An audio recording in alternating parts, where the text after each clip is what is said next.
And they looked on her back, the back of that girl. And then they all started roaring with laughter. Oh!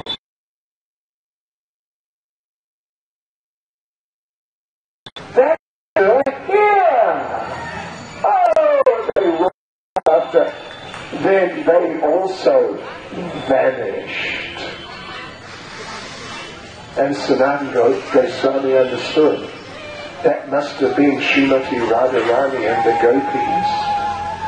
They came to show me that whatever Rupa Goswami says is right. So if he says Radharani's hair is like a black snake, he's right. So then Rupa Goswami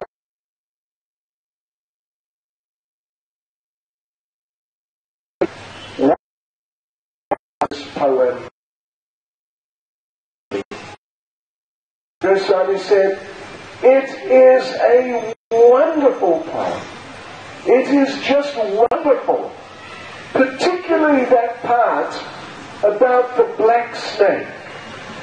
Radharani's hair is like a black snake. Particularly that. That was really wonderful. You publish it, so you see. That happened there at Radhakund, Shamakund. And Lord Chaitanya went there. So, from Kusum Sarovar he moved a little further down. See, the rocks really start coming up.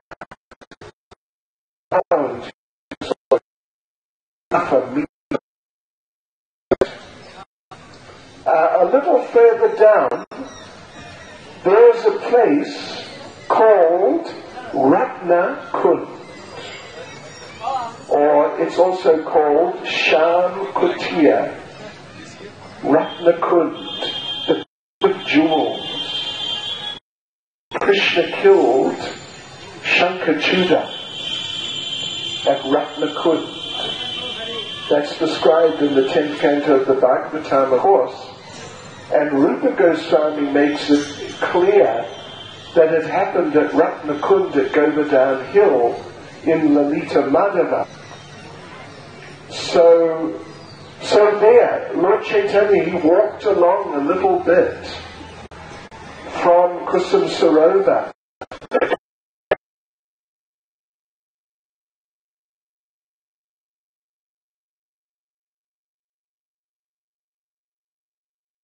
Of the rock, and just cried and cried and cried, and just saturated the rock with his tears. It doesn't say in Chaitanya Charitamrita exactly, but we can imagine he may have embraced that rock for a long time. Like it's described when Lord Nityananda, Navendra Puri, they embraced, if I remember correctly, for 3 hours. This is something about the science of embracing. We all embrace someone from time to time. It's usually a few seconds. It depends on the depth of the relationship. The relationship is really deep.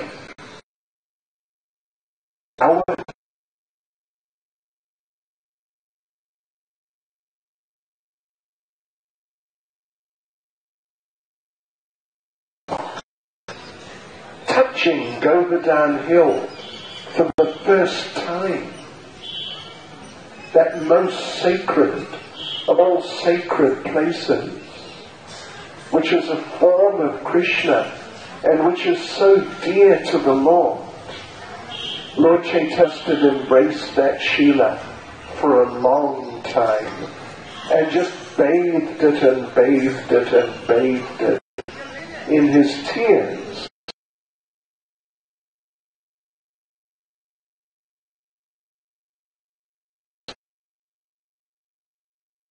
Amita describes, he then moved down to Manasi Ganga. Manasi go the downhill. It's kind of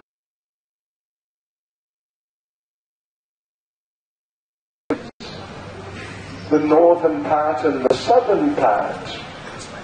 So Lord Chaitanya went there. But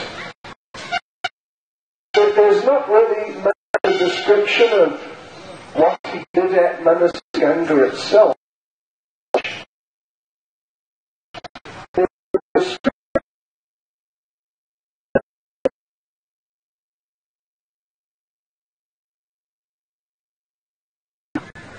Which is right next to Ganga.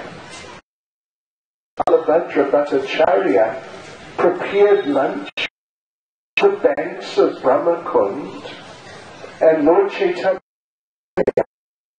banks of Brahmakund and had lunch. That Brahmakund is a special place.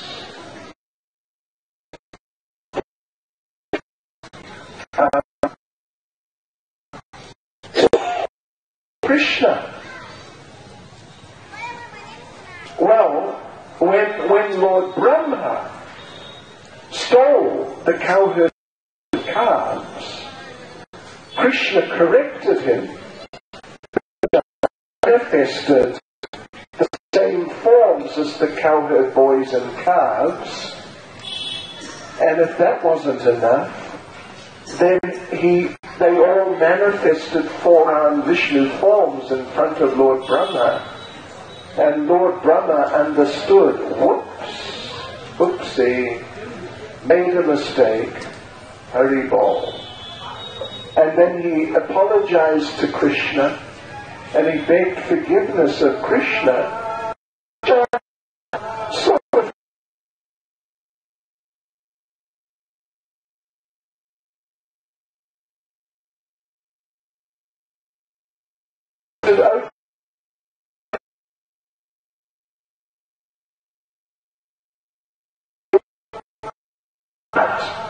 Lord Brahma was still feeling bad that I offended Krishna. I displayed foolish. How did I do that? Why did I do that? He was feeling very bad. And then Lord Brahma thought, I need some special mercy. I need some special mercy. So what Lord Brahma did, would you believe, listen to this, devotees. Krishna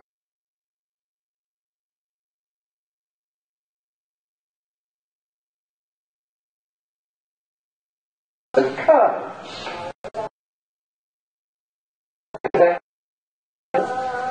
And they all finished their lunch.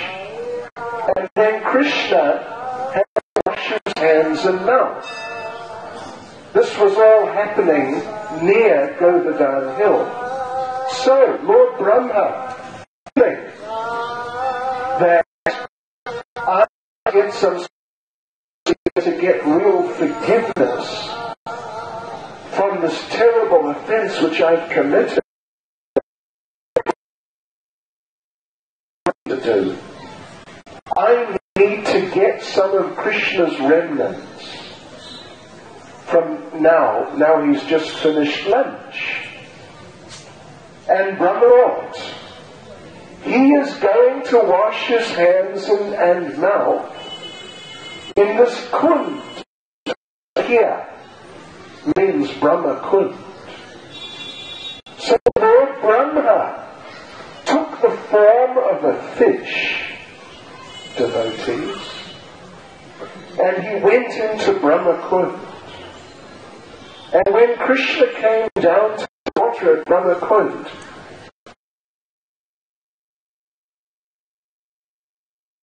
form of an odd-looking fish, a very unusual-looking fish with 4 heads.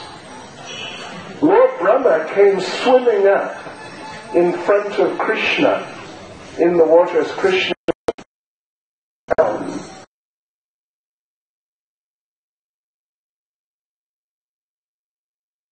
Looking.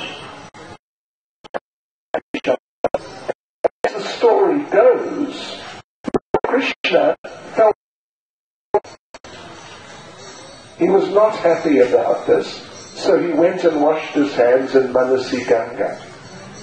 And Lord Brahma missed out on getting the mercy at that time. I guess it just goes to show that if you commit some offense, that you shouldn't take it lightly. Think that I can just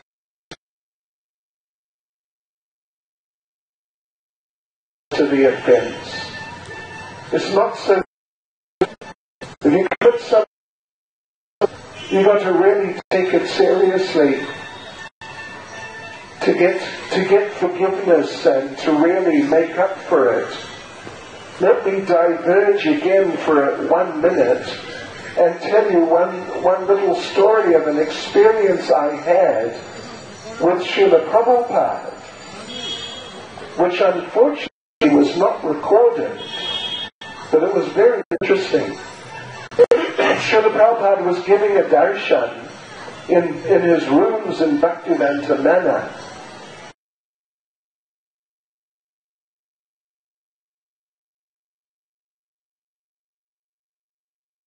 Devotee read from Nectar of Devotion a little passage in the chapter about offences where Prabhupada says, if you commit the 10 offences in the chanting of the holy names, you cannot become free from the reactions.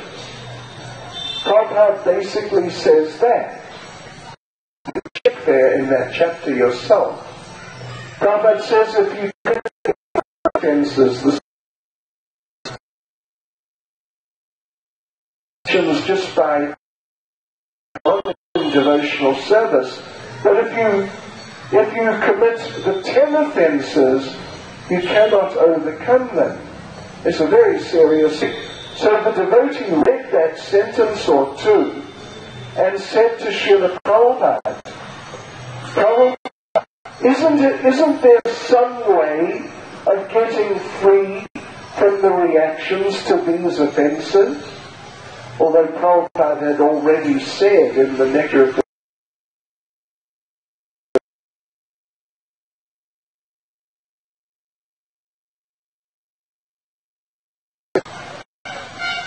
just looked at him for like 5 seconds. It seemed like 5 minutes. Prabhupada just looked at him. And Prabhupada said, you are asking this question because you want to offend. You're asking this question because you want to offend. You want to make some offense and just do something.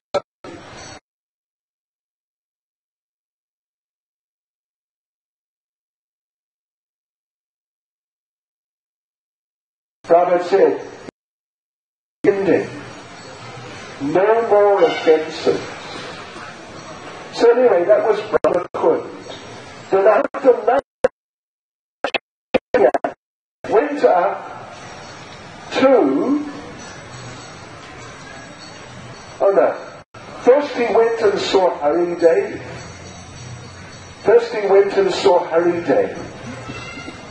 Saw to the downhill. It's very interesting actually. If you analyze, if you look carefully, it seems the temple is on top of Govardhan Hill. I mean, it seems pretty obvious. But Lord Chaitanya would not go on Govardhan Hill. But Lord Chaitanya went to the Hari Dev temple. Anyway, Hare Krishna. So Lord Chaitanya, actually having lunch at Brahman. Lord Chaitanya went to see Hari Dev. And when Lord Chaitanya saw Hari Dev, he was so moved just danced wildly in the most incredible ecstasy. The people had never seen anything like it before. And the whole village came. The whole village came just to see Lord Chaitanya in his ecstasy in front of Haridev. And when everyone saw Chaitanya and his mood of ecstasy in front of Haridev, everyone felt convinced this is Krishna. Krishna has returned to Vrndävana after such a long time. Krishna has returned. So it was a very amazing experience. And Haridev is a very amazing deity. The original Haridev is said to be a self-manifested deity, that when the gopis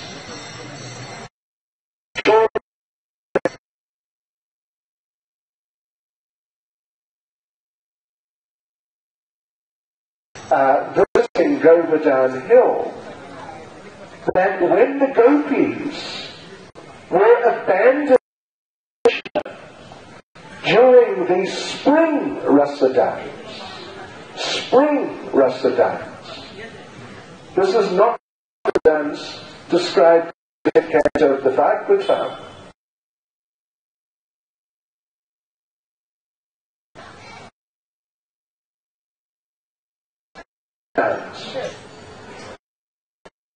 Dance is, which means time of the year that Krishna begins a rasa dance at the end of the dance, and the dance goes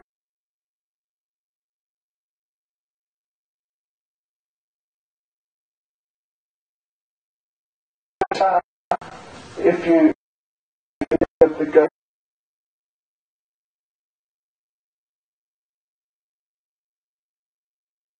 solely places are just outside from the immediate Govardhan Hill area, but they're very special places connected with the spring rasa dance. So anyway, Krishna, as he does sometimes, ended the gopis, the spring rasa dance. Overlooking Manasi Ganga, and they all just cried and cried and cried and just cried out, Haridev, Haridev, Haridev, Haridev, just calling Krishna to come. And so the Haridev deity, the understanding is the Haridev team manifested there, and they offered flowers to Haridev. And from that time on, every day the gopis would come to Haridev and offer flowers, and they would take shelter of Haridev as if he was in a somewhat perennial mood. In fact, it's said that Haridev is like a father to the devotees. He's Krishna. He's Krishna actually holding Govardhan Hill on the little finger of his left hand. But he has that protective type of mood, comforting type of mood like a father.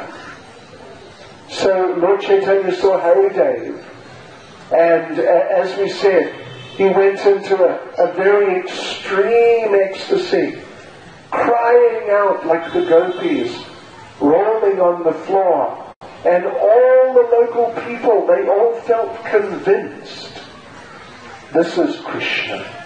Krishna has returned. to Govardhan Hill.